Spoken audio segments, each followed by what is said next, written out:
Master साहब एक बार अकबर कहले कि ए बीरबल तुमसे मैं दो सवाल पूछूंगा। नहीं बताओगे तो कटना होगा नहीं तो मरना होगा और नहीं तो कहीं से ढूंढ के लाओ। कोई ऐसा आदमी हो रहल भाई तू लोग काहे टेंशन में तर लो कहे के हमारा सुने के हमारा कहीं से आदमी ढूंढ के लाओ और वो भी नहीं बताएगा तो उसे भी कटना होगा वरना मरना होगा। ठीक है जोहद जोहद गोइल केहू तैयारे ना होके कि अकबर के आदेश के सामने के जाइयो। वो मुआइये दी क्रूर राजा रहले अकबर एगो भेड़ी हार रहे 200 भेड़ी रखले रहे 200 कहलस कि हम बताए बेवकूफवा कहीं चल जाले सब बतावे खातिर कैसे तो जाना तो बा ना चल चल अकबर के सामने गइले पूछल जाओ महाराज की जय हो तो अकबर अपना जाने आप बीरबल डराइल बड़े कि हमरो के मारवाई अपना हम अपनो मुई गुरबा दर्शन भाई बताएं ये पूछी बताओ तनी पूछी अकबर पहला सवाल करता रहे तो वो कहता कि अरे सही सही सही सही जवाब दूसरा सवाल कहले कि तो अपन उहे निकललस जौन मुंह से ना कहल जा शंकर जी वाला बहरी निकाल ले निकाल देखो कहाइयो जाई अश्लीलो ना होई बहरी निकाल सही सही सही सही रुपया पैसा इनाम देके ओकरा के भेजल गइल। अकबर कहले कि बीरबल देखा कितना बुद्धिमान है कहले कि मलिकार हम पसेना छोड़ता नहीं उतना बड़ गलती कैल समाज में नंगा हो गइल और वो इनाम देके भेजने को चुप पहला सवाल पूछने कि अल्लाह एक है तो वो कहला सक कि नहीं माने एक ऊपर है और नीचे एक आप है। इतना सुंदर दूसरा का पूछने हम तो ये जनसंख्या आबादी कैसे है तो अपन सही दिखा दिलस हां कैसे है अपन सही जगह पर दिखा दिलस हम कहे नाम इशारा से कहनी अब कहले कि त सही बा भेड़ी अरवा के लगे चल कि ऊ कौना मूड में बा ऊ का कहलसिया का बुझल तू की तरह बतौल सवाल तो कहले बुझल का हमर लगे दोसर का बा राजा होले तो बोलेल हम कुछ मांगा ही खातिर नहीं बोलल रहले 200 भेड़ी बोलले बड़ी सब का बुझल तू तो जब कहले कि एगो भेड़ी चाहिए हम कहने कि ना दूगो ले लो तब उनकर नियत खराब हो गई कहत रहे कि सब लो सब दे दो तो वह तो कहने कि सब दे दे तो हम का होई खाए कहले कि बताओ ना वो जब ना अर्थवा बुझाइल तो मार के बिगाड़ देल रहे बड़ा सुंदर एगो देखो ऐसन मिठास में कटाक्ष कइल जाला कि लोग हंसियो लेओ मिठास रहो नाचा मत भम भम भम भम भम भम नहीं करे के ढेर मत नाचा शिल्पी राज के लय है बड़ा मार्केट में चलल भी अब तो गावल लय हम गावे के चाही ना बाकी इतना ना छिटाइल बलई कोनो बारात कोनो हनुमान जी के पूजा पाठ होता है झंडा होता आदि 10-10 बीर बाजत उहे धुन हो कि नदिया के बीचे जैसे मैया डोले ओ सही मोर सैया डोले ने आओ गोले बड़ी की नदिया के बीचे जैसे नैया डोले वो सही मोर सैया डोले है का जाने वो हित खूंटा डोले रहले का दोना हतना देर लंगड़ आदमी के इंतजार करई हेलो हेलो हेलो हां हेलो वाह बहुत सुंदर इतना ही कि सीटी ना दे बाकी तू हूं बाड़ो बाड़ा एगो तब से कहत ने बढ़ावे के ना बढ़ाओ त लो हई एक वक्त खट तो बढ़ा देला एकदम साउंड बाड़ा जा बोलो एजन हमरो रस से बड़ी खिसी आइल बनी ए बोले का तरीका जान नहीं कह के जान खोई पे तो खोना तुझो तनी लय में कह के हमरा हृदय में चैन मिले प्यार से कह प्यार से के चुरबी के देला ठीक से बैठ प्यार से कह ए जा रहा भाई भाई प्रेमिका हिया तो हमारा प्रेमी से दर्द में कहतिया भाई पंडित जी कितना दर्द में कोहरता रहे बुझाता कि सुहाग रात के दिन विधवा हो गइल बड़े लगावले लिपस्टिक लगावले बोलो ए जा राजा जान हमरा कहतारू अहे ने ताकतारू अजान हमरा को तर खाली जाने का और तो कबू ए देखो मेहमान तिरछा तक तो इनका पर ध्यान नहीं खाता ये बड़े बड़े एजन हमरा रस से बड़ी खिसियाल बनी का है रउआ हमरा के टाइम नहीं खी देत रउआ रात भर गाना बजाना करता नहीं और सवेरे जाके सूत जाना करता नहीं ई बताई हमार मन नहीं खे रउआ के 1 महीना से कॉल कइले बानी कि हमरा के मिले आई रउआ कहता नहीं हम हिया बिजी बानी हुआ बिजी बानी रउआ हमरा के टाइम दी आ मिले आई ना तो बताई जाता नहीं दूसर से टियावे दोसर हां अरे दोसर के करा के अब सॉफ्टवेयर इंजीनियर पटाए सॉफ्टवेयर इंजीनियर जो हम यही जगह कोई हार्डवेयर इंजीनियर बने इनका बारे में चिंता नहीं करता खाली पिलर ढाले ले बोलो बिल्डिंग कंस्ट्रक्शन एजेंट आपको चाहना हमारी कमजोरी है आपको चाहना हमारी कमजोरी है आपसे कह न पाना हमारी मजबूरी है क्यों नहीं समझते आप हमारी खामोशी को क्यों नहीं समझते आप हमारी खामोशी को प्यार में क्या इजहार करना जरूरी है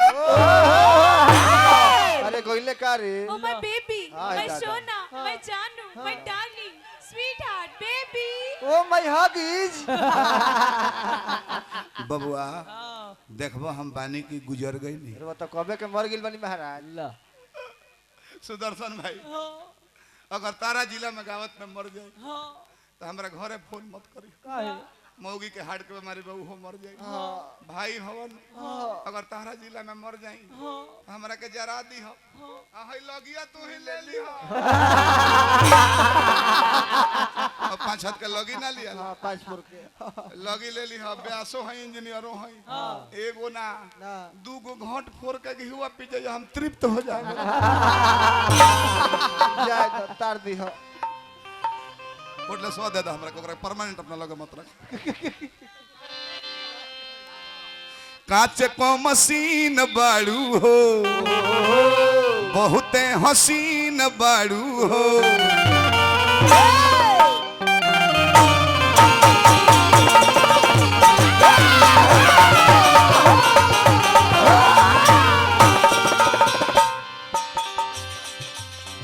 कांच को मशीन बाड़ू हो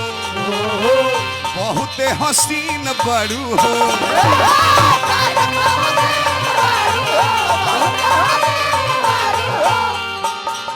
सब काल भीन बाड़ू हो लागत रंगीन बाड़ू हो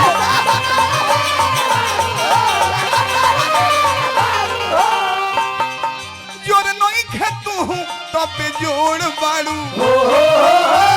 जोड़ नहीं खेतू हूँ तब जोड़ बाड़ू चांद के आजोरिया ऐसन गोर बाड़ू पहले आजोर बाड़ू हो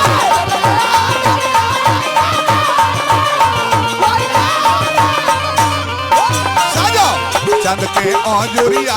ऐसन गोर बाड़ू पहले आजोर बाड़ू हो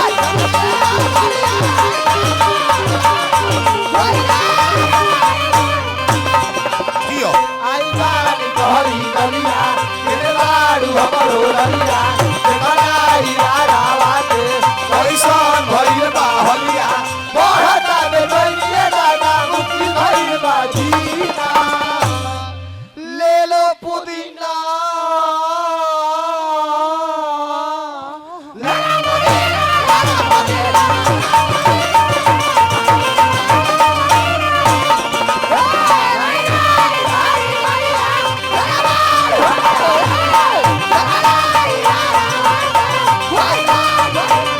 बढ़ता बे बनिए दादा मुक्ति भइल बा जीना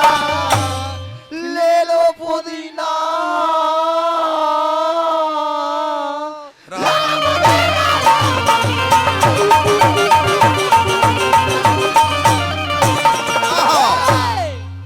सुदर्शन भाई होतना हमने सामने ठेकौलस या तारा पर कोनो प्रतिक्रिया ना भइल कौन संत आदमी हो संत हमू हई बाकी होई नु लंठ हो ई ना बुझेला ई है खिसिया जाला हमरा में कौन दोष बा देखिए मास्टर साहब ए बतिया पर कितना खुश बा लोग बुझाता कि रात भर में लोग अब समोसा भेटाई चौपाई पर केहू ना हाला करी ना हाला करी लो तो बोर की बात पर ना तो नाचला पर गलती ना कोने भैया लोग पहला पद तार ब्यूटी देखता नहीं तो मन करता कि चिऊटी काट के क्यूटी पर ड्यूटी छोड़ दी है ब्यूटी से सजो बड़ी लागो तारू क्यूटी मन करे काट ली गोलिया में चिऊटी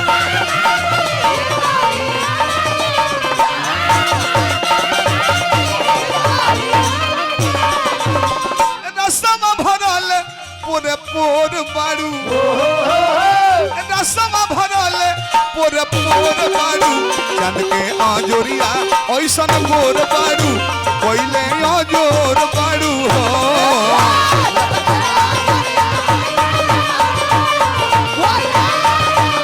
साजो चंद के आजोरिया ऐसन गोर बारू कोइले आजोर बारू हो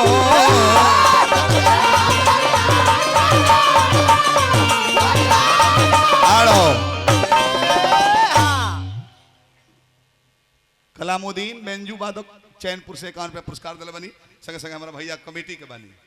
आशीर्वाद देनी है बार बार प्रणाम बा मास्टर साहब 40 मिनट 45 मिनट जो चलेला फिल्म नु बीच में प्रचार आवेला तो ऊपर रउआ मत ध्यान दे ना ना हे लोग खातिर तनी बार हंसी मजाक ना कोई रउआ पर रउआ मत ध्यान दे रामायणों में केहू वृद्ध मत दिखी ऊपर ध्यान मत तनी हंसे खातिर कहा जाला इहो कहले हमहु कहले सब चला ऊपर तनी कृपा रखो रामायणों में वाला प्रचार रामायणों में प्रचार आवेला एक दिन घरे कर दी टीवी चलत रहे तो रामायण में अपना लइकन के हम ना बैठे दिले फिल्म देखे खातिर ना कि बहुत बार प्रचार होता बहुत बार गीत होता लइका के संग के गान देखी हो कैसे कोनो भोजपुरी फिल्म में परिवार के संग देखला के बरा ना ना रामायण चलत रहे हमर लगे कृष्णवा रहे आदितवा छोटे छोटे रहले आ गोदी में लेके बैठ के देखत तानी फिल्म की रामायण है में निम्ने निम्ने चीज नु आई रावण ललकार तक रे वनवासियों ये दशकंधर रावण चलता है तो धरती में डगमगाहट आ जाती है मेरा भाई कुंभकर्ण जगता है तो देवताओं में खलबली मच जाती है मेरा पुत्र मेघनाद इंद्र पर विजेता होकर इंद्रजीत के नाम से जाना जाता है और तुम बंधनों की सेना लेकर आ गया ये लो मेरा प्रहार अब हम ध्यान लगो ले बनी हमार लइको देखो तारे सो कि राम जी पर कौन बाण चलावता रावण ये लो मेरा प्रहार आ तले उल्टा है प्रचार आ गइल लक्ष्य इंटरनेशनल लक्ष्य बनिया का प्रचार ना आवेला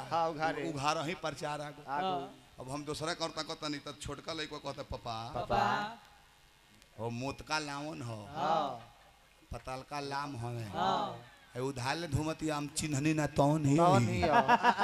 बबुआ भाई लइका बड़ा ना चिन्हाई बड़ होकबा दोहा चौपाई पढ़बो नु त चिन्हे लगबो जीदिया को ना बताओ बताई ना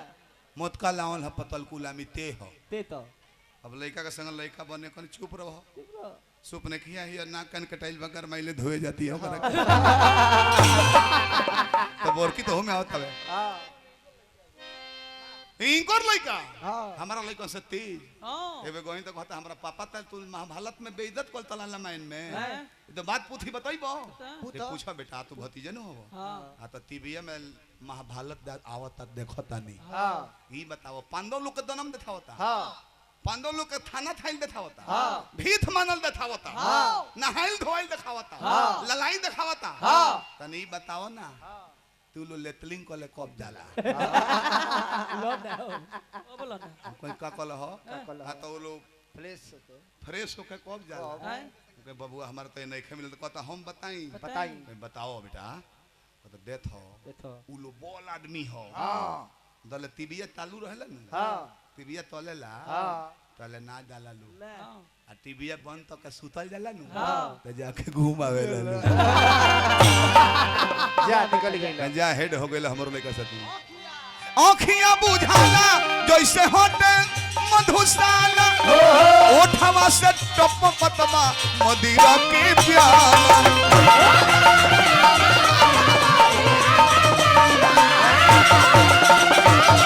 राजा अंतिम पद हो कि नीन छीना ले ले बाडू संग दिल और बीन के का जाने कोनिया बन के ओइबू कौना दिन के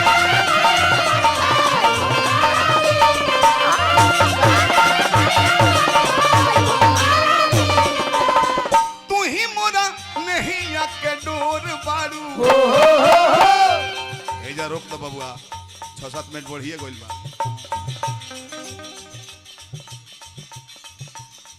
लिखल बाजी नीति फूड रेस्टोरेंट चैनपुर हसनपुरा सिवान से पुरस्कार हार्दिक अभिनंदन करते हैं भोला दरी और सब बनौला रहे तू ही दोस्त नहीं या के नूर बाड़ू चंद के अंजोरिया ऐसन गोर बाड़ू पहले अंजोर बाड़ू लगा सुदर्शन भाई